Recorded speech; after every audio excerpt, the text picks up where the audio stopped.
Warahmatullahi wabarakatuh. Perkenalkan, nama saya Algo Bayu Ari Pradana dari kelas 2 Pidana F. Nomor NIM saya 2019 101 103 11193. Oke, di sini saya akan membuat video tentang kejahatan harta benda. Oke, langsung saja kita ke materi.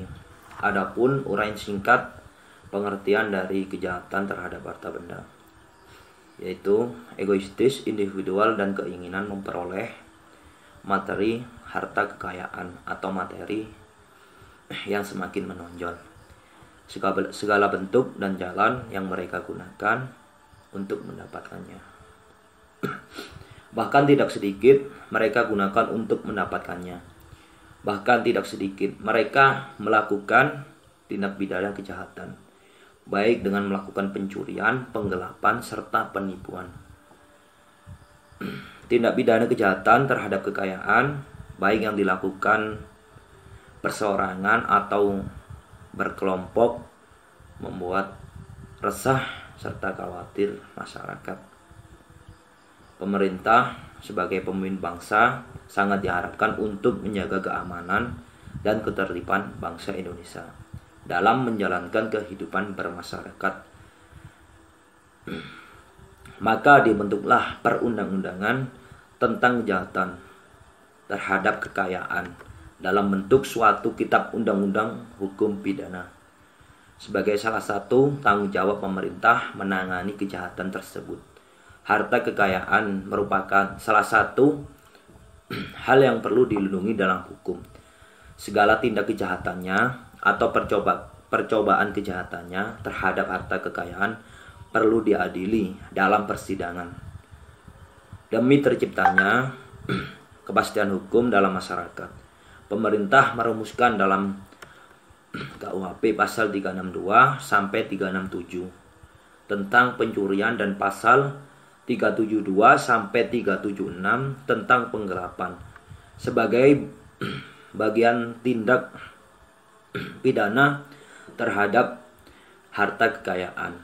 Adapun unsur-unsur yang perlu diperhatikan dalam rumusan tersebut agar seseorang dapat dituntut sebagai pencuri atau penggelap barang. Unsur-unsur itu ada yang berbentuk objektif serta subjektif. Seseorang bisa diancam pidana, pencurian, dan penggelapan jika pengadilan membuktikan kedua unsur-unsur itu ada pada diri tergugat. Andaikan salah satu, misalnya unsur-unsurnya tidak mampu dibuktikan dalam persidangan, maka orang tersebut bebas dari gugatan hukum. Selanjutnya kita beranjak ke materi pokoknya. Yang pertama, kejahatan terhadap harta kekayaan. Kejahatan terhadap harta kekayaan dalam KUHP terdapat pada buku 2 tentang kejahatan. Pada bab 12 pencurian, pada bab 23 pemerasan, serta pada bab 24 pengancaman. Penggelapan berada di bab 25. Perbuatan curang ada di bab 26. Merugikan orang-orang yang berutang piutang mempunyai hak dalam bab 27. Menghancurkan atau merusak barang ada di bab 30. Penadahan. Kejahatan terhadap harta benda sendiri diartikan sebagai suatu penyerangan terhadap kepentingan orang umum atas dasar benda milik orang lain. Setiap tindak kejahatan memiliki unsur-unsur tersendiri, baik yang subjektif ataupun objektif. Adapun keberadaan unsur-unsur tersebut menjadi parameter seseorang terdakwa tertuduh melakukan tindak pidana kejahatan. Perbedaan pokok antara macam-macam tindak pidana tersebut adalah yang pertama, adapun pencurian atau diefstal Dapat diartikan pencurian adalah mengambil barang orang lain untuk memilikinya. Selanjutnya ada pemerasan atau ahversing. Adapun pengertian dari pemerasan yaitu memaksa orang lain dengan kekerasan untuk memberikan sesuatu. Pengancaman, afdragging, yaitu memaksa orang lain dengan ancaman untuk memberikan sesuatu. Selanjutnya ada penggelapan barang atau verduistering, yaitu memiliki barang bukan hanya yang sudah ada di tangannya. Adapun merugikan orang yang berutang piutang sebagai yang berpiutang berbuat sesuatu terhadap kekayaan sendiri dengan merugikan si berpiutang atau kreditur, penghancuran, perusakan barang, atau melakukan perbuatan terhadap orang lain secara merugikan tanpa mengambil barang itu. Penadahan. Adapun pengertian singkat tentang penadahan yaitu menerima atau memperlakukan barang yang diperoleh orang lain secara tindak pidana. Pencurian menurut KUHP, delik pencurian dibedakan atas 5 macam. Yang pertama yaitu delik pencurian dalam bentuk pokok. Yang kedua, delik pencurian dengan unsur-unsur memberatkan. Yang ketiga, delik pencurian ringan. Yang keempat, delik pencurian dengan kekerasan. Yang kelima, delik pencurian dalam keluarga. Yang pertama, delik pencurian dalam bentuk pokok. Pengertiannya dalam pasal 362 Kitab Undang-Undang Hukum Pidana, barang siapa yang mengambil sesuatu yang seluruhnya sebagian punya orang lain dengan maksud memiliki secara melawan hukum, diancam karena pencurian dengan pidana 5 tahun atau denda sebanyak Rp500.000. Pencurian dalam bentuk pokok ini mengandung unsur objektif dan subjektif. Pengertian dalam unsur objektifnya, barang siapa, yaitu subjeknya dalam pelaku dari tindak pidana tersebut. Bisa diartikan barang siapa dalam artian manusia, karena pidana penjara yang diancamkan terhadap pelaku pencurian merupakan Vrijheidsstraf, yakni suatu pidana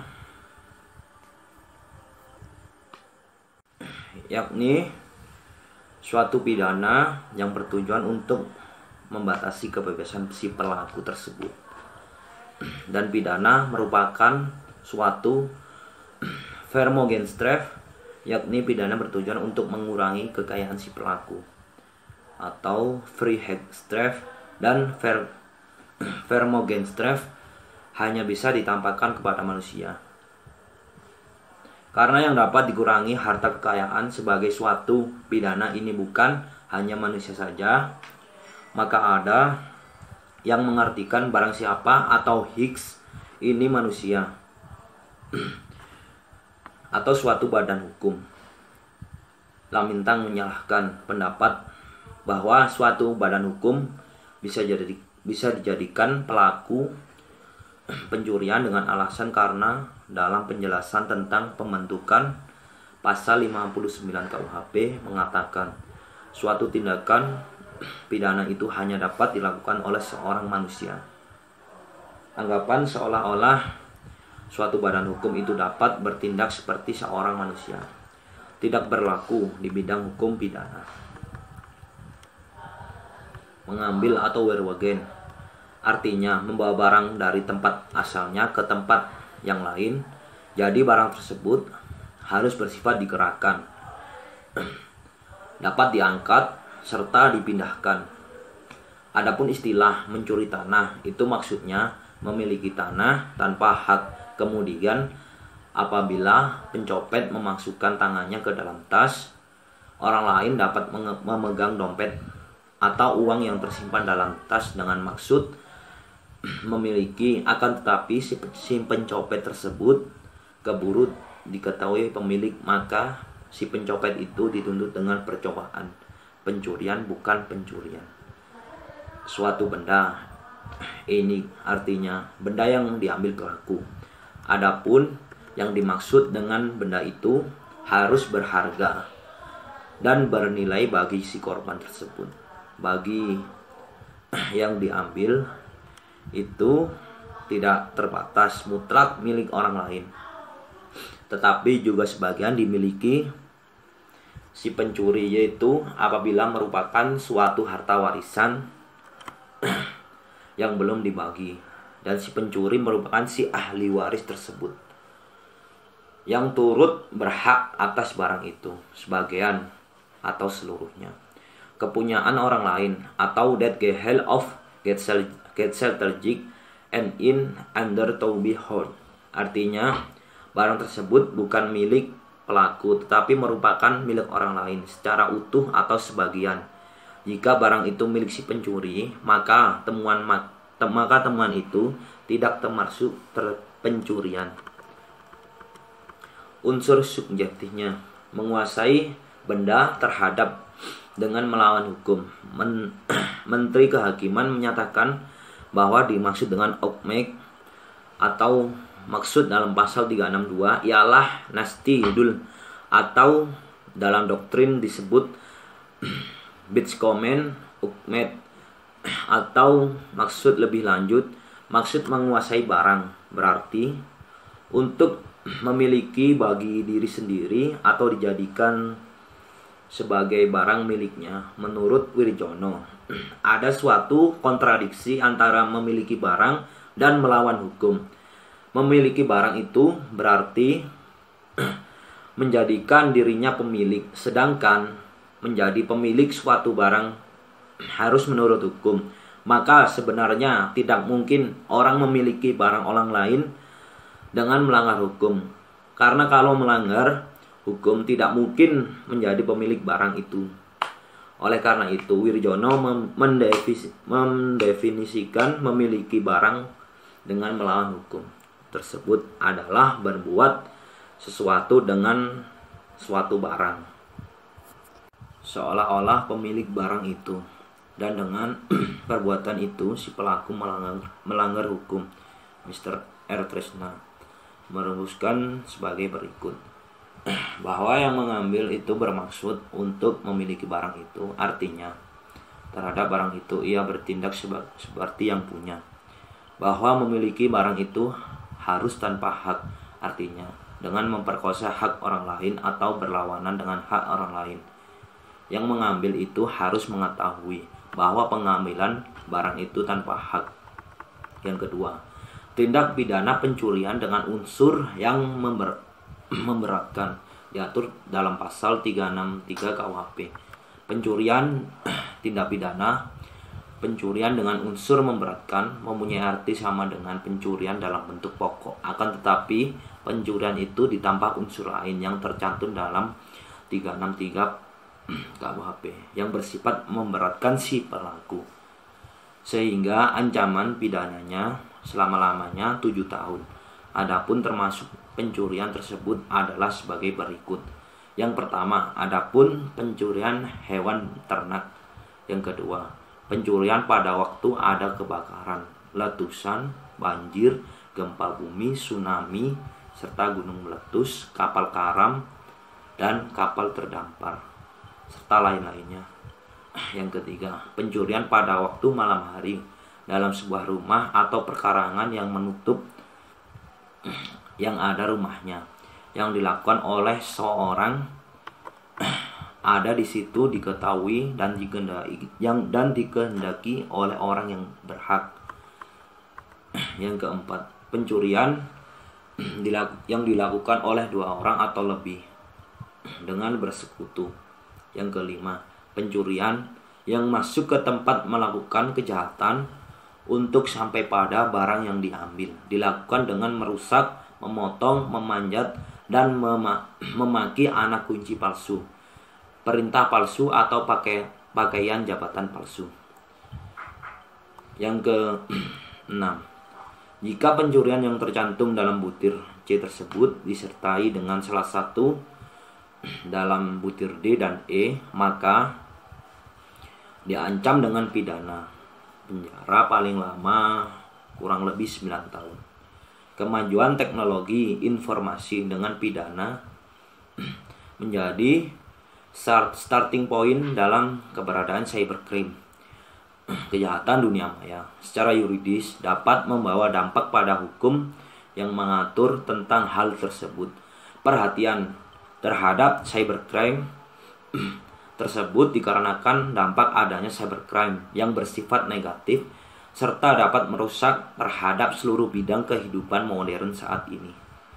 Oleh karena itu, kemajuan teknologi komputer, HP menjadi salah satu bentuk pendukung untuk kehidupan bermasyarakat. Bahkan kekhawatiran dalam dampak negatif dalam keberadaan cybercrime ini secara internasional pernah diutarakan dalam International Information Industry Congress 2000 di Millennium Congress di Quebec yang menyatakan bahwa cybercrime is real growing threat to economic and social development around the world. Information technology touches every aspect of human life so can electronically enable crime atau kejahatan dunia maya merupakan suatu pertumbuhan yang nyata yang mengancam pembangunan ekonomi dan sosial media. Teknologi informasi yang menyentuh setiap aspek kehidupan manusia yang secara elektronik dapat menimbulkan kejahatan dalam hal pencurian atau pembobolan sistem komputer yang dimaksudkan dalam kejahatan. Dalam hal pencurian atau pembobolan sistem komputer yang dimaksudkan untuk mendapatkan uang tunai melalui transfer yang diterapkan dalam 363 KUHP, di mana dalam pasal tersebut memperluas pengertian kunci palsu dan perintah palsu, sehingga password atau passkey yang digunakan dalam pencurian tersebut termasuk ada di dalamnya. Yang ketiga, delik pencurian ringan yang diatur dalam 364 KUHP yang berbunyi perbuatan yang ditengarakan dalam pasal 362 sampai 363 butir ke-5 apabila tindak dilakukan di dalam sebuah rumah atau perkarangan yang tertutup ada di rumahnya, jika harga barang yang dicuri tidak lebih dari Rp25.000, diancam dengan pencurian ringan dengan pidana paling lama 3 bulan atau pidana denda Rp250 tentang nilai benda yang dicuri. Itu semula ditetapkan dengan tidak lebih Rp25, akan tetapi dengan peraturan pemerintah pengganti UU nomor 16 1960 tentang beberapa perubahan dalam kitab undang-undang hukum pidana telah diubah Rp205 dari rumusan ketentuan pidana di atas. Dapat diketahui bahwa yang dimaksud pencurian ringan itu dapat berupa tindak pencurian dalam bentuk pokok, tindak pencurian yang dilakukan oleh 2 orang atau secara bersama-sama, tindak pidana pencurian yang untuk mengusahakan jalan masuk ke tempat kejahatan untuk mencapai benda yang diambilnya. Orang yang bersalah telah melakukan pembongkaran, perusakan, pemanjatan atau memakai kunci-kunci palsu atau serangan palsu dengan syarat yang pertama, tidak dilakukan di dalam sebuah rumah tempat kediaman, tidak dilakukan di atas sebuah perkarangan tertutup yang di atasnya terdapat sebuah tempat kediaman. Nilai benda yang dicuri itu tidak lebih dari Rp205, sedangkan waktu yang sekarang nilai dari benda ditentukan sesuai dengan kelayakan dan kepantasan pada waktu sekarang. 5. Delik pencurian dengan kekerasan diatur dalam 365 KUHP. Pencurian dengan unsur kekerasan ini termasuk suatu pencurian dengan unsur untuk memberatkan pula, yaitu yang disertai kekerasan, ancaman kekerasan. Pada pasal 364 ini mengatur suatu kejahatan, bukan 2 kejahatan yang terdiri dari kejahatan pencurian dan pemakaian kekerasan terhadap orang, ataupun bukan merupakan suatu samenlup dari kejahatan pencurian dengan kejahatan pemakaian kekerasan terhadap orang lain. Menurut Profesor Simon, kekerasan itu tidak saja merupakan sarana untuk melakukan pencurian, melainkan cukup jika kekerasan terjadi sebelum, selama, dan sesudah pencurian. Kemudian pasal 366 ini menjelaskan mengenai hukum pidana pencurian tercantum pada pasal 362, 363, 364 dapat diputuskan dari hak-hak seperti yang disebut pada pasal 36 angka 1-4 KUHP, yaitu yang pertama, hal yang menjabat segala jabatan tertentu. Yang kedua, hak untuk masuk dinas kemiliteran. Yang ketiga, hak untuk memilih atau dipilih pada pemilihan yang dilakukan berdasarkan undang-undang. Yang keempat, hak untuk menjadi penasehat, wali atau pengawas pengampu atau pengawas orang lain pada dari anaknya sendiri. Yang kelima, delik pencurian dalam keluarga diatur dalam 367 KUHP. Menurut 367 KUHP ayat 2, apabila pelaku atau pembantu dari pencurian dari pasal 362, 364, 365 adalah suami atau istri dari si korban dan mereka dibebaskan dari kewajiban tinggal bersama atau keluarga saudara semenda, boleh dilakukan penutupan atas pengaduan si korban pencurian. Aduan pada pencurian dalam keluarga ini termasuk delik aduan relatif, yaitu kejahatan yang hanya dilakukan tertentu saja, merupakan delik aduan. Apabila suami istri itu tidak dibebaskan dari kewajiban tinggal bersama, maka bersyarat pada ayat 1 pasal 367 ayat KUHP, sama sekali tidak boleh dilakukan penuntutan. Akan tetapi ayat 3 pasal tersebut menyebutkan jika menurut adat istiadat garis ibu atau matriarchat dari daerah Minangkabau kekuasaan bapak dilakukan oleh orang lain dari bapak, maka aturan ayat 2 berlaku bagi orang itu. Penggelapan atau fedustering dalam KUHP, penggelapan dimuat dalam buku 2 bab 24 oleh Van Heringen, mengartikan istilah penggelapan ini sebagai jehel dan kermaken atau sebagai Justrelling van Lights Beletten, yang artinya membuat segalanya menjadi gelap atau menghalangi memancarnya sinar. Sedangkan Lamintang di Jisman Samosir mengatakan akan lebih tepat jika istilah penggelapan diartikan sebagai penyalahgunaan hak atau penyalahgunaan kekuasaan.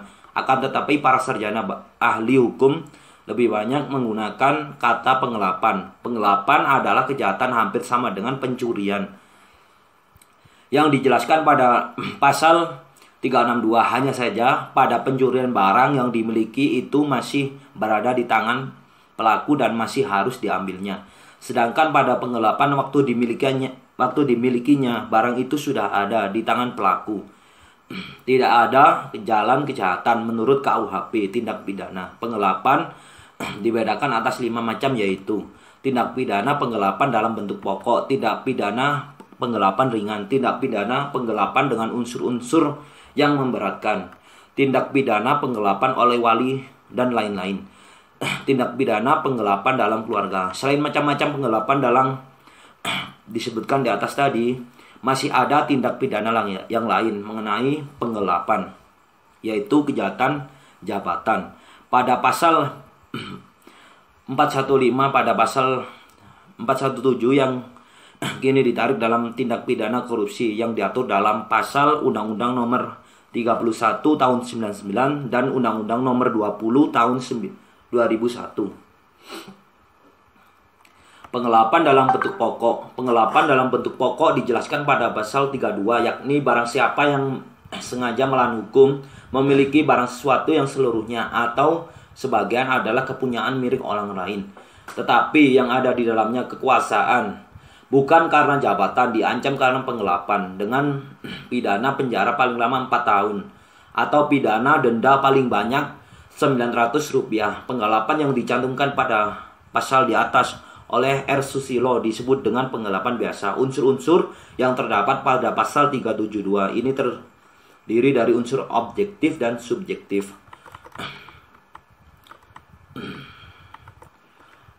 Yang dimaksud dengan unsur objektif yang pertama adalah seperti yang dipaparkan oleh tindak pidana pencurian.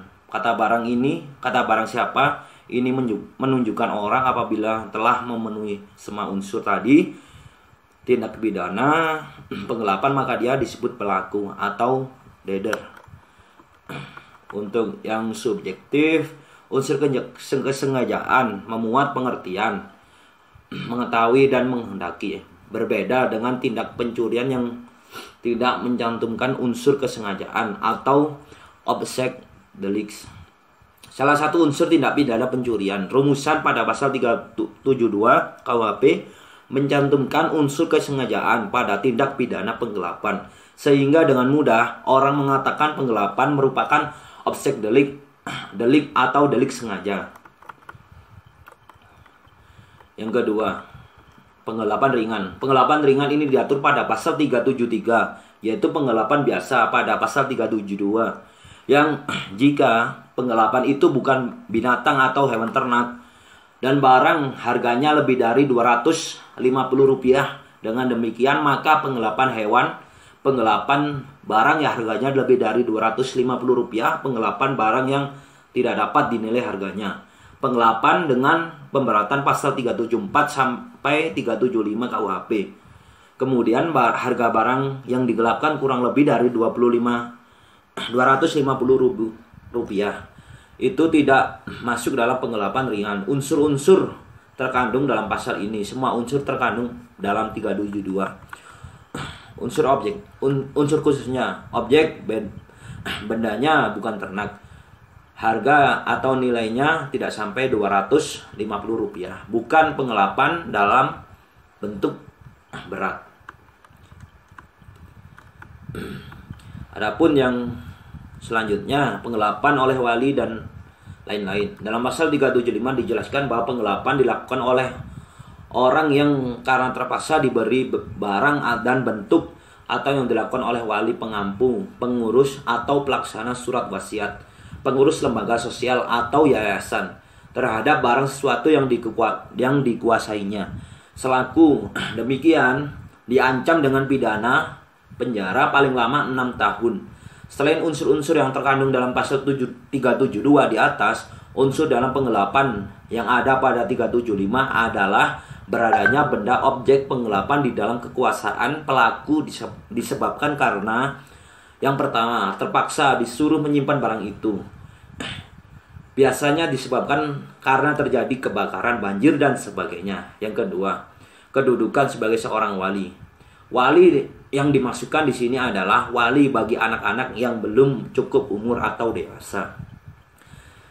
Yang selanjutnya, kedudukan sebagai pengampu kurator. Pengampu yang dimaksud adalah seseorang yang hakim untuk menjadi wali bafi seseorang yang sudah dewasa. Yang selanjutnya, kedudukan sebagai seorang kuasa atau bewinforder. Seorang kuasa berdasarkan BW adalah orang yang ditunjuk oleh hakim dan diberi kuasa untuk mengurus harta benda seseorang yang ditinggalkan oleh pemiliknya tanpa menunjuk seorang wakil untuk mengurus harta bendanya itu. Yang selanjutnya, kedudukan sebagai pelaksana surat wasiat. Yang dimaksud adalah seseorang yang untuk oleh pewaris dalam surat wasiatnya untuk melaksanakan apa yang dikehendaki oleh pewaris terhadap harta kekayaannya. Yang selanjutnya, kedudukan sebagai pengampu atau pengurus lembaga sosial atau yayasan.